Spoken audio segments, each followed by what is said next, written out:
¿Ok? ¿No es así? Amén. Y ellos están para ayudar a la redención de los escogidos, los elegidos. ¿El autor quién es? Bueno, No el se Espíritu sabe. Santo. El Espíritu Santo es el autor de toda la carta, de todos los libros. Pero no se sabe quién es el autor humano, ¿verdad? De la carta a los hebreos. Pero sí sabemos que a las personas que le envía esta carta, sí saben mucho del Antiguo Testamento, principalmente entre el Génesis y ¿dónde? Y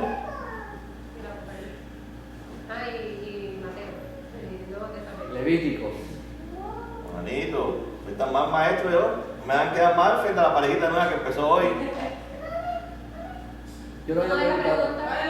Ok, la pregunta es, él muestra en el libro que sus oyentes conocen mucho de una parte del Antiguo Testamento, que comienza en Génesis y termina antes que construyan el templo de Salomón. Porque él habla mucho de qué. El tabernáculo. No menciona tanto el templo. Entonces, la parte que él usa más del Antiguo Testamento es hacia esa parte de la historia y los salmos. No quiere decir que no usa después de Salomón. ¿Ok? Ok, entonces vamos aquí a la página 3 del bosquejo del 1 hasta el 5, del 5 hasta el 14. No estamos todavía en la página, en el material nuevo que les ha dado Samuel, sino en el de la semana pasada. Aquí yo tengo una copia extra por si a alguien le faltara, aunque yo creo que sería la parejita porque ellos no estuvieron la semana pasada. Ok, entonces dice aquí el verdadero ministerio de los ángeles. Los ángeles, aún como reveladores, tienen el propósito de servir a los herederos de la salvación. Todos sus mensajes estuvieron subordinados a este fin. O sea, todos los mensajes que traían ellos, tenían que ver con la salvación,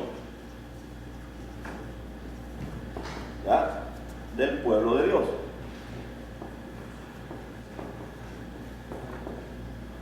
¿Ok? Entonces tenía que ver, el mensaje tenía que ver. Ellos no son el mensaje, ellos traen el mensaje. Amén. El mensaje de quien ellos traían era de quién? De Jesús, el Mesías. O sea, del Mesías y de Jesús, que es el mismo. Dice que todos sus mensajes estuvieron subordinados a este fin. Esta verdad es afirmada en forma de una pregunta retórica.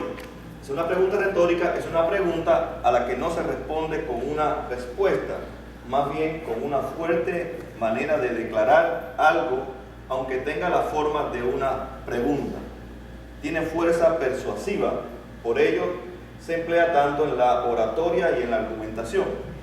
¿No somos nosotros tan importantes como ellos?, preguntamos, para dejar claro que opinamos que así es. Vean, vamos a hacer una pregunta. Jesús hacía muchas preguntas, pero no esperaba respuestas, sino que estaba afirmando una verdad con esa pregunta.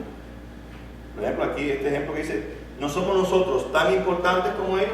¿Qué estoy diciendo yo? Que sí somos importantes. Que somos importantes, ¿verdad? Que somos tan importantes como ellos.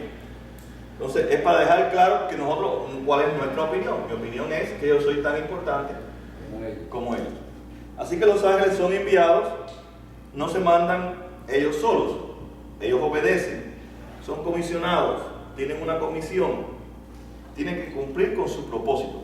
No solamente la palabra enviado habla de eso, también la palabra traducida ministradores lo indica, se refiere a un ministro en sentido oficial. Así que son ministros, servidores de Dios para la obra de salvación en los elegidos. Así que un ministro de Estado o un ministro de culto, como algunos dicen, a veces se emplea la palabra ministro o ministerio para traducir diácono o diaconía. Esta traducción es correcta en muchos contextos, por ejemplo en Hechos 1:17, donde se emplea en griego la palabra diaconía.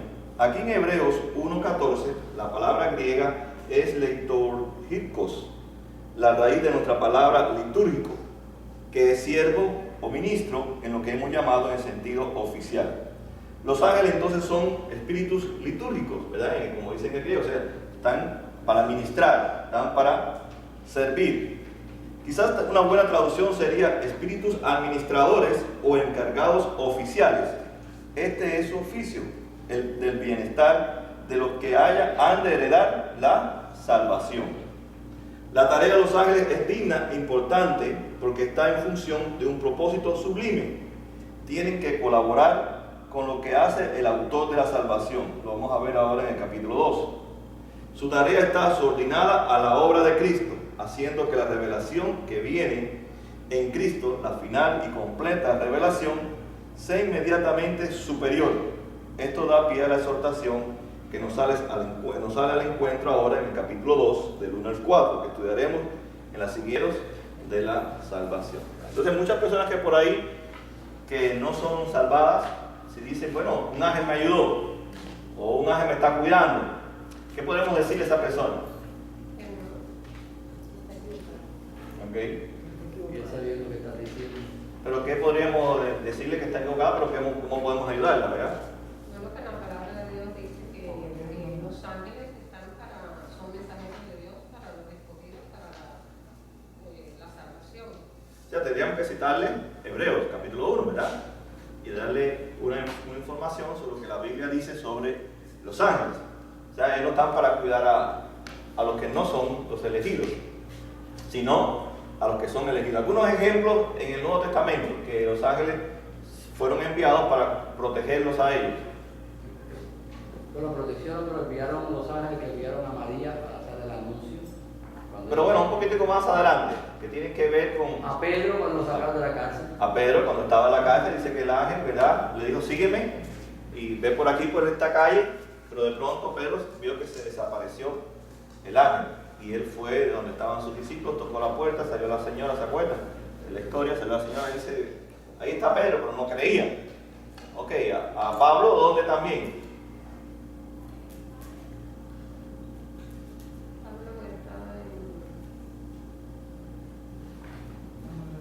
¿Dónde estaba Pablo? ¿Pero en qué ciudad? En Filipos. En Filipos, ¿verdad? Estaba ahí. ¿Con quién estaba preso Pablo? Sí. No, ¿con quién? ¿Quién era su compañero de ahí, de la celda? Estaba allí por predicar la palabra. Sí, estaba bien, pero... Sila. Estaba Sila ahí, ¿verdad? Y de pronto se abrieron todas las puertas, pero nadie se fue, ¿verdad?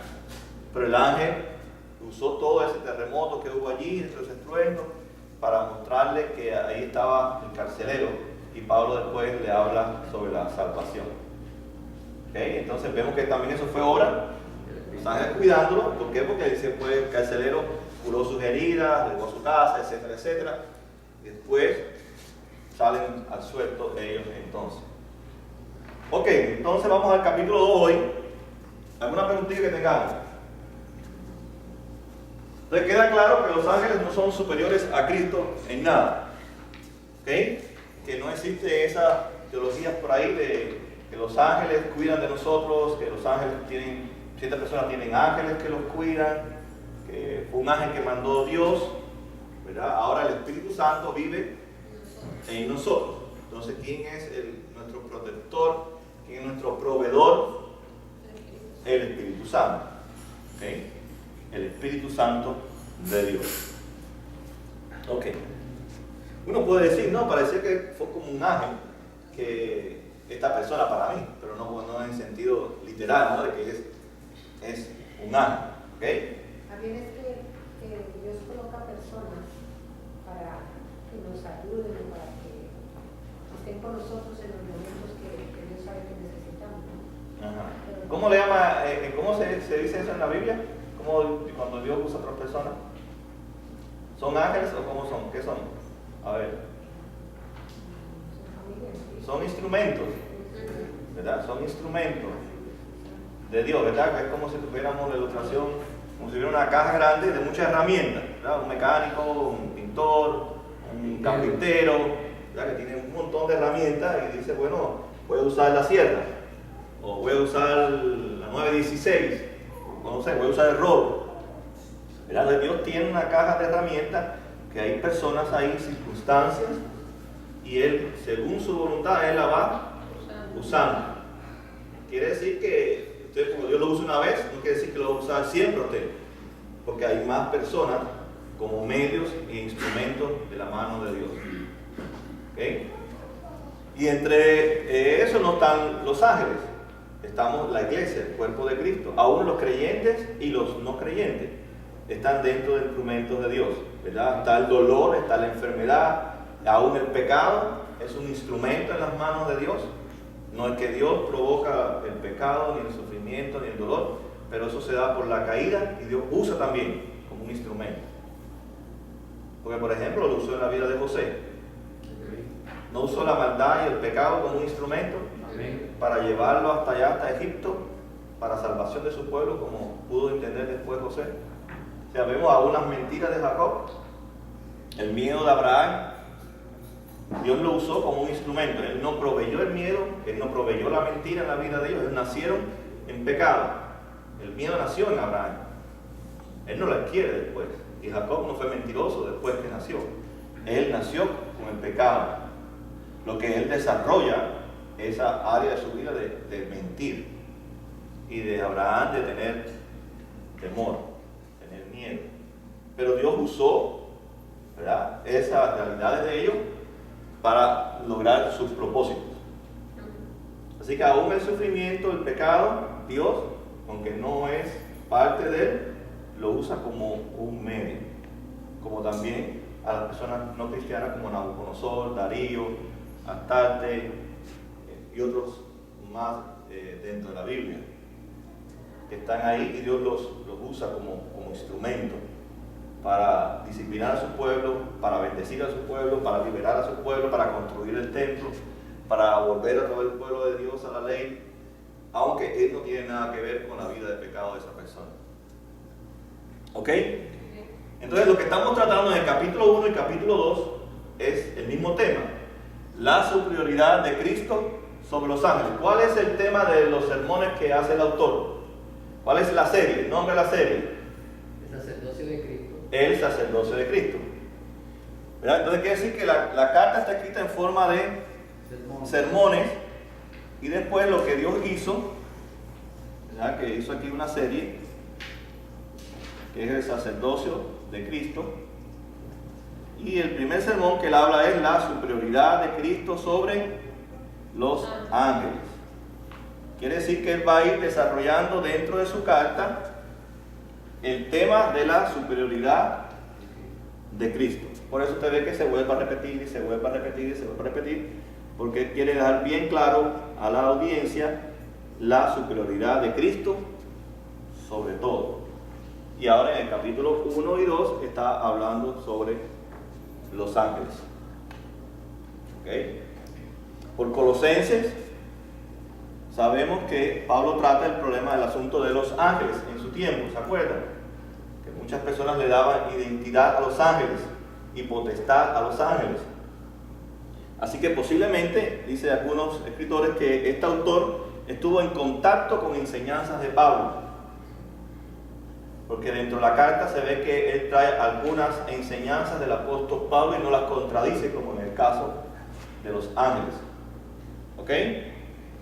Pero Pablo era conocido en su tiempo porque él era un líder y se enviaban las cartas, y no sabemos mucho de la vida del autor porque no nos da información. Pero algunos escritores dicen que en algún momento él leyó cartas de Pablo, estuvo en contacto aún con el apóstol Pablo. Algunos dicen que posiblemente haya sido Lucas entre los tantos posibles autores. Y Lucas, no cabe duda que estuvo estuvo en sus viajes. En Hechos, él narra casi toda la trayectoria del apóstol Pablo. Pero eso no lo digan por ahí porque no hay pruebas. Si no, el pastor dice que es Lucas, no digan, es alguna posibilidad. Pero no se sabe que no es Pablo el autor de la carta a los hebreos. Entonces vamos ahora al capítulo 2, vamos a abrir nuestra Biblia ahí en Hebreos 2, que continuamos con el mismo tema. Así el autor, que es Dios, ha determinado seguir aclarando un poco más sobre este tema de los ángeles, para después hablar sobre su segundo sermón a partir del capítulo 3. Así que en el capítulo 1 da la introducción de su serie, ¿verdad? Como buen predicador que es Dios, el mejor de los predicadores, enseñándole al autor, da una introducción de su serie, en los primeros 4 versículos, ¿se acuerdan? Y después, a partir del 5 hasta terminar el 2, comienza su primer sermón. Quiere decir que tenemos que dar la idea que va a haber una aplicación y va a haber una conclusión, pero una conclusión que continúa, ¿verdad? No que termina en la serie. Ok, dice entonces así. Por eso, ¿verdad? Quiere decir que está hablando de todo lo que ha dicho, ¿de qué versículo hasta dónde? Del 1 al 4. Del 1 hasta que termina el capítulo 1. Por eso, o sea, por todo lo que les he enseñado, de la serie que le introduje, de la superioridad de Cristo sobre los ángeles, dice, por eso es necesario que prestemos atención. Más atención. O sea, ya le habló la introducción, el sacerdocio de Cristo, superior a todas las cosas, es la revelación máxima de todas las cosas. Ya le expliqué esto. Ahora, por eso que todo le he dicho, hay que prestar más atención. O sea que el sermón viene la parte ahora práctica, si podemos decirlo. Y lo que hace es, hay que prestarle mucha atención a este asunto. Y él comienza así su primera serie, a los ángeles, porque es donde unas áreas que había confusión. Eso es lo que nos va a entender el autor, ¿no? En la vida de los oyentes o los destinatarios. Dice, prestemos más atención a lo que hemos oído, no sea que perdamos el rumbo. Entonces quiere decir que hay una advertencia. Ya ahora explica primero, ¿verdad?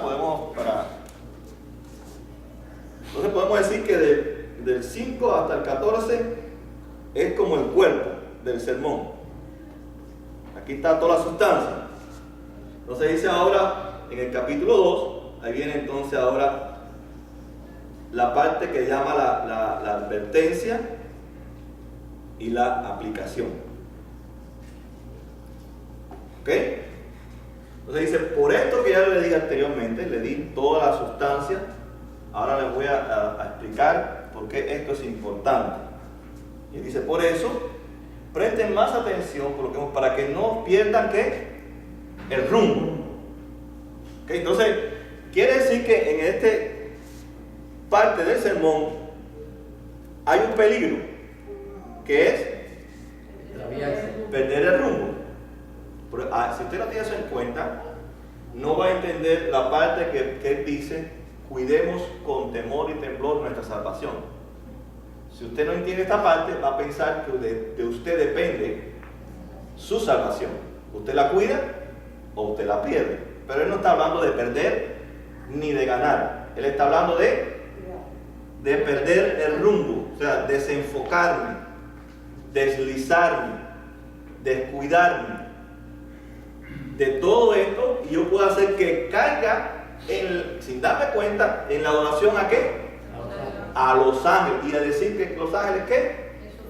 Es superior a Cristo. Entonces tengo que depender de los ángeles.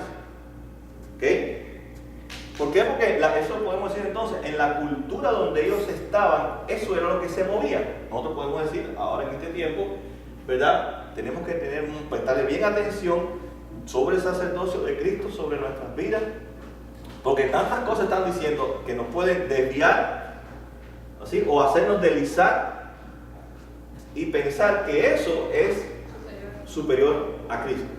Por ejemplo, la tecnología, si queremos ponerla, podemos pensar, dice, pongan atención, estoy hablando que la tecnología no es superior a Cristo, ni reemplaza a Cristo, ni ustedes necesitan de la tecnología para tener una relación con Cristo, ni para que Él los salve a ustedes, necesita Él la tecnología, ni nada de los medios de comunicación. Lo que está diciendo es eso, ¿verdad? Dice, presten atención, todo esto que les he explicado, que nada de esto, que para ustedes es superior, es importante, no es superior a Cristo. Ahora, si ustedes, no es que pierdan su salvación, pero si siguen atrás de eso, van a desenfocarse y se van a deslizar. Y van a depender más de la tecnología y menos de Cristo. Entonces, el que va a cuidar tu vida, el que va a desarrollar tu vida, es la tecnología, no es Cristo. Es un ejemplo práctico de nuestro tiempo, ¿no? Buscando ahora la tecnología que está tan de moda. Entonces dice ahora, porque si el mensaje anunciado por los ángeles tuvo validez y toda transgresión y desobediencia recibió su justo castigo, ¿cómo escaparemos nosotros si descuidamos una salvación tan grande? Esta salvación fue anunciada primeramente por el Señor. A los que oyeron nos la confirmaron. Ahora está hablando del ministerio de Cristo, ¿verdad? Dice que, ¿cómo escaparemos nosotros? Dice, esta salvación fue anunciada primeramente por el Señor. Y a los que oyeron nos la confirmaron. ¿Quiénes fueron los que oyeron entonces? Los apóstoles. Los apóstoles. Y ellos las confirmaron. Ahora, ¿está hablando de la salvación nuestra o está hablando de la salvación que ejecutó Cristo o los ángeles? Entonces, está aclarando porque parece que en la mente de los oyentes había una confusión de que los ángeles estaban colaborando, ¿verdad?, en el área de su salvación. Y ellos no estaban colaborando, ellos son los mensajeros. Pero quien colabora en nuestra salvación, ¿quién es? Cristo. Es Cristo. Había una confusión. Por el pasaje nos damos cuenta que había algo en la mente de ellos que estaban confundidos. Entonces deja bien claro que el Señor fue el que reveló esa salvación, se la confirmó a los apóstoles se la reveló a los apóstoles la han confirmado a ellos, y entre eso está el autor de la carta, se la confirmaron a ellos, y están dejando muy claro, ¿verdad?, que esa salvación fue ejecutada por Jesús. Entonces dice, a la vez Dios ratificó su testimonio acerca de ella con señales, prodigios y diversos milagros. Y vamos entonces a ver que hay dos partes aquí.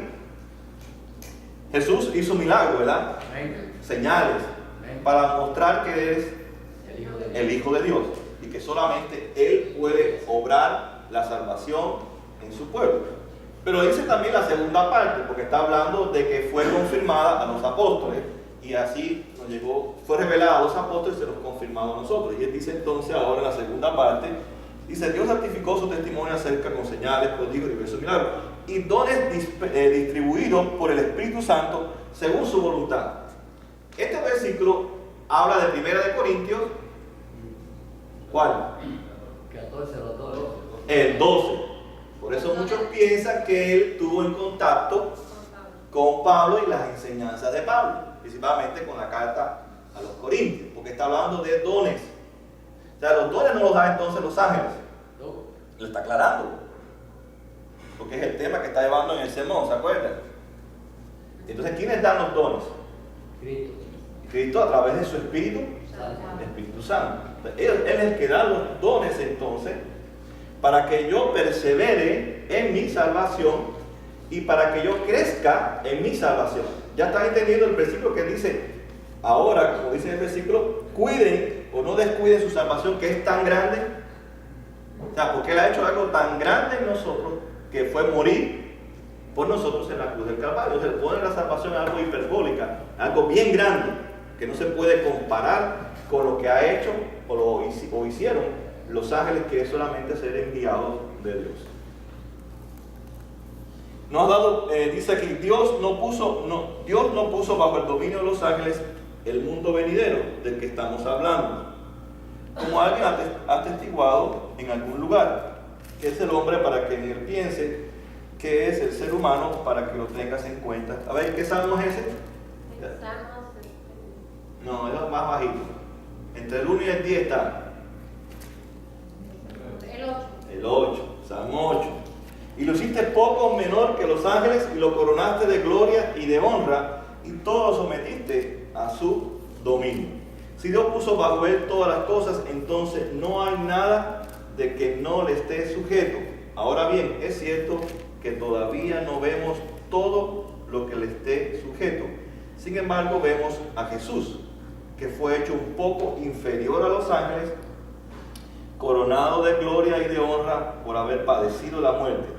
Así que la gracia de Dios, la muerte que Él sufrió, resulta en beneficio de todos. En efecto, a fin de llevar a muchos hijos a la gloria, convenía que Dios, para quien y por medio de quien todo existe, perfeccionara mediante el sufrimiento al autor de la salvación de ellos. Vuelvo otra vez a enfatizar entonces quién es el autor de la salvación. Cristo. Entonces, ¿de quién está hablando en el versículo de que no escaparemos nosotros si no tuviéramos una salvación tan grande?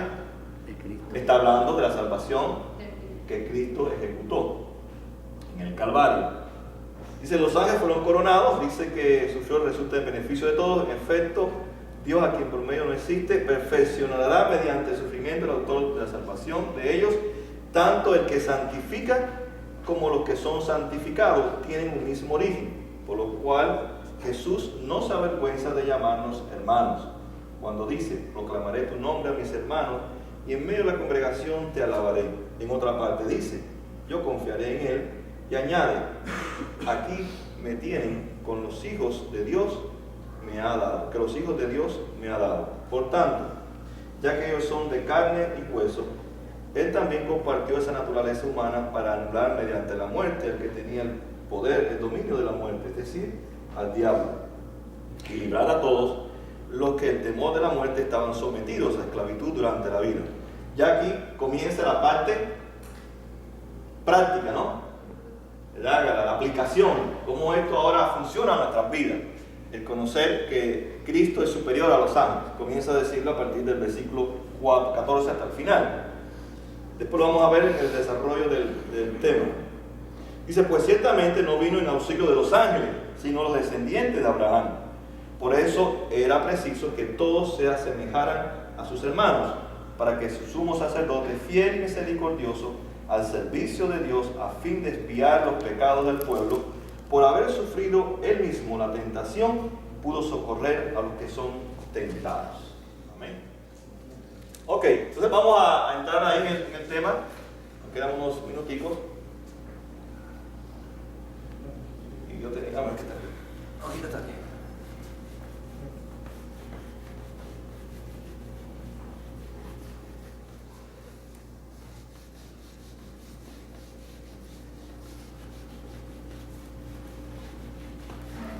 Ok, entonces vamos al bosquejo que le di, al papelito que le di acá.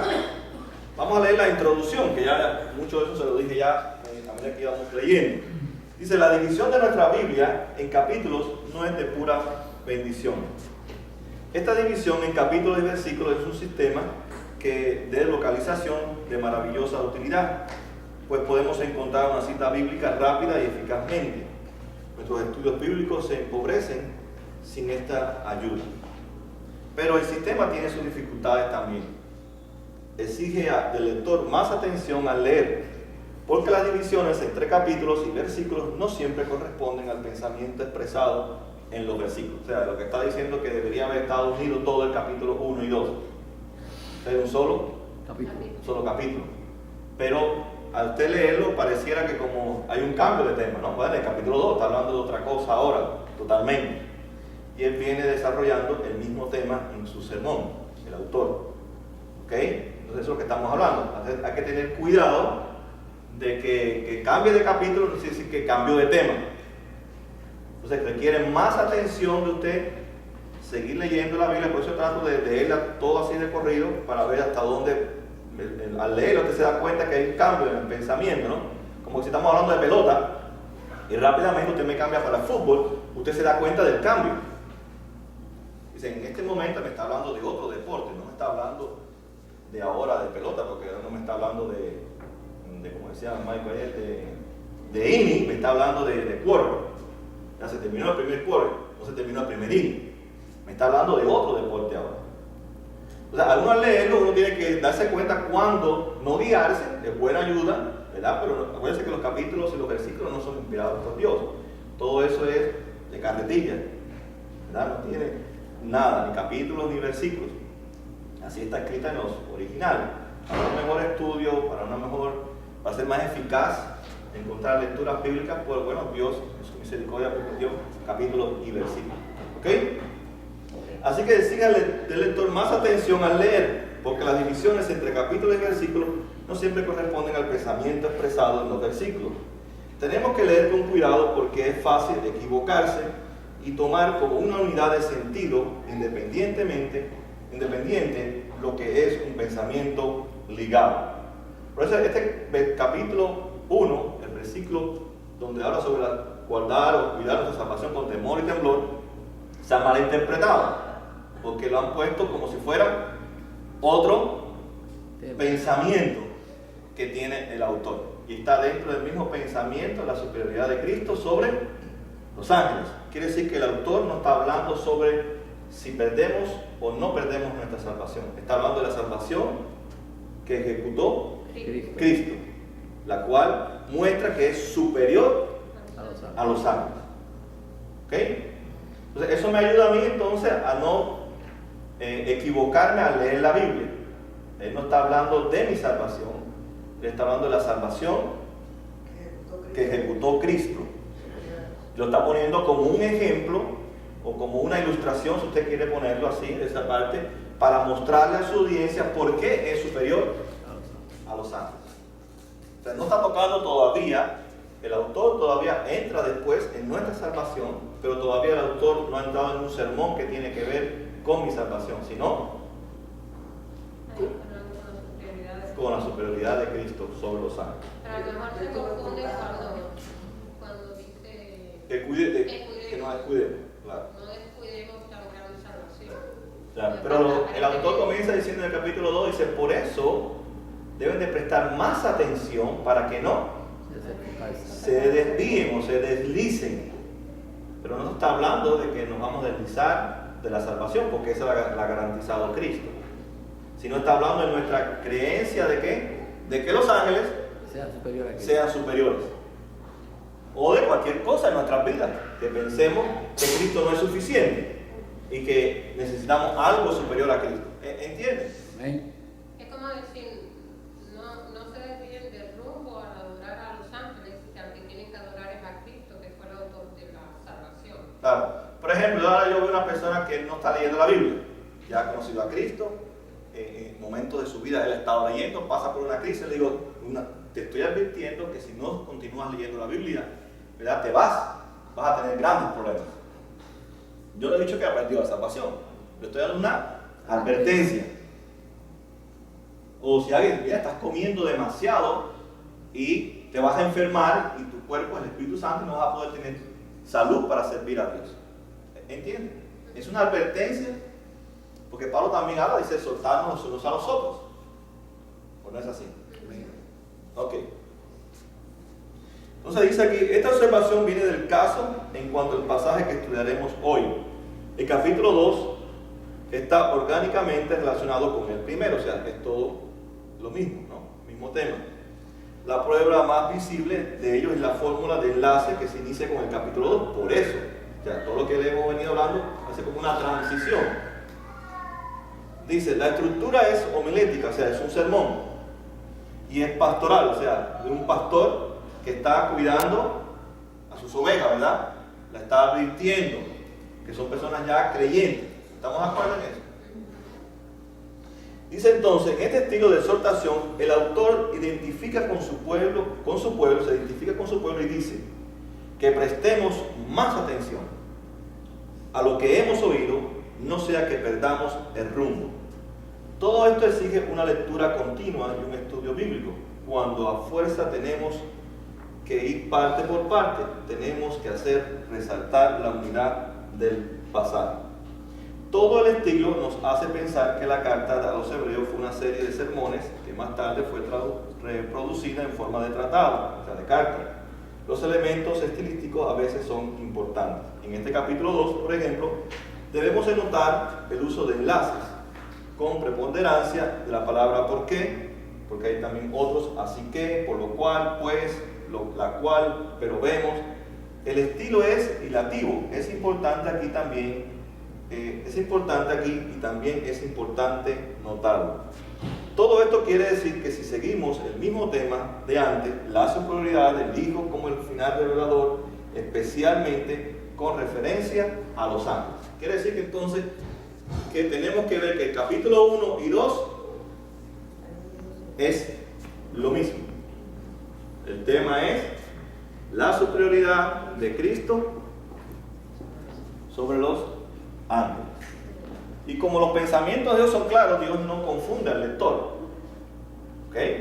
Porque el pensamiento de Dios es hablar del sacerdocio de Cristo, ¿ok? En una serie de sermones, porque Dios es el que le revela la carta al autor, no es el autor que se pone ahí a ver qué escribo, es Dios. Entonces Dios es el que lleva el pensamiento y no puede confundir a la gente. ¿Entendieron? O sea, Dios no se va a salir de su pensamiento, porque Él es el que está revelando el pensamiento y controla al autor para que no se salga del pensamiento, porque Él es el que revela, el Espíritu Santo. Así que eso es importante, que el capítulo 1 y 2, todo lo que está hablando el autor entonces tiene que ver con la superioridad de Cristo sobre los ángeles. Y al final va a dar ya Dios su cuerpo, ¿verdad? Del 5 al 14, ya nos explicó para tratar de enseñarnos a nosotros. Y ahora en el capítulo 2 comienza la parte práctica, pero sin dejar de escapar, siempre de darle una enseñanza y una advertencia. Si esto no sucede, va a pasar esto, que presten más atención, dice el autor. Ok, entonces empezamos. Dice el versículo 1, atención, es lo que podemos ver, ya comienza la parte práctica del predicador. Atiéndanme, ya les expliqué el tema que voy a desarrollar, ya les expliqué que Cristo es superior a los ángeles. Ahora quiero que me presten atención, porque hay algo aquí muy importante y que puede pasarle a algunos de ustedes que se estén desviando en pensar que otra cosa, puede ser que esa vida no le toque ahora en el tiempo de hoy, no, porque hay que contextualizar el mensaje. Los ángeles, no hay otra cosa que tú estás pensando que puede ser superior a Cristo y te estás desviando del enfoque de que es Cristo el superior a todas las cosas. ¿Ok? Entonces, al escribir, dice: es necesario que prestemos más atención a lo que hemos oído, no sea que perdamos el rumbo. El escritor, pues es el autor, el Espíritu Santo, intercala en su discurso una advertencia para llamar la atención sobre la importancia práctica de lo que dice. En la parte práctica ahora del sermón, el tema es el mismo. Sigue hablando de la superioridad del Hijo sobre los ángeles. Volverá al argumento con otros puntos, pero ahora quiere asegurarse de que tiene la atención de los lectores o oyentes. Podemos agregar un comentario aquí. Según la costumbre de la época, muchos documentos, especialmente cartas, fueron escritos para leer en voz alta y empleaba un estilo oral de acuerdo con la usanza, o sea, con lo que se usaba. Quiere decir que lo hizo público. El sermón era público, la enseñanza era pública. Fue dirigida para varias personas. Présteme atención, porque ahora les voy a decir algo que es muy importante. Y la advertencia que les quiero dar a ustedes es que pueden estar deslizándose, descuidándose, desenfocándose, pensando que eso por lo cual tú estás viviendo o creyendo es superior a Cristo, y no es así. Ok, nos quedamos aquí, pues se nos fue el tiempo. ¿Alguna pregunta que tengamos? Porque claro, uno al leer cualquier libro de la Biblia tiene que contextualizarlo a nuestro tiempo de hoy. Pero usted dice: bueno, no tengo problema con los ángeles, yo estoy claro con los ángeles. Pero no cabe duda que muchas cosas desvían nuestra atención, ¿no es así? Amén. La fama, el poder, la riqueza, los estudios, los hijos, la familia, las casas, los autos, depende de la persona que sea, ¿no? Otra es el cuerpo, la tecnología, las drogas, muchas cosas desvían y piensan que eso es superior a todo y viven por eso y para eso. Así que eso también nos ayuda a nosotros. Lo que usted tiene que contextualizar el mensaje, pues el Espíritu Santo le ayudará a contextualizar a su necesidad. Amén. Señor, gracias por tu palabra. Hasta aquí hemos podido estudiar este capítulo 1, que ha sido de gran bendición a mi vida y a la vida de cada uno de mis hermanos. Oh Dios, que podamos entender que por encima de ti no hay nada, ni nada debe desenfocarnos. No debemos estar enfocados solamente en lo que tú has hecho por nosotros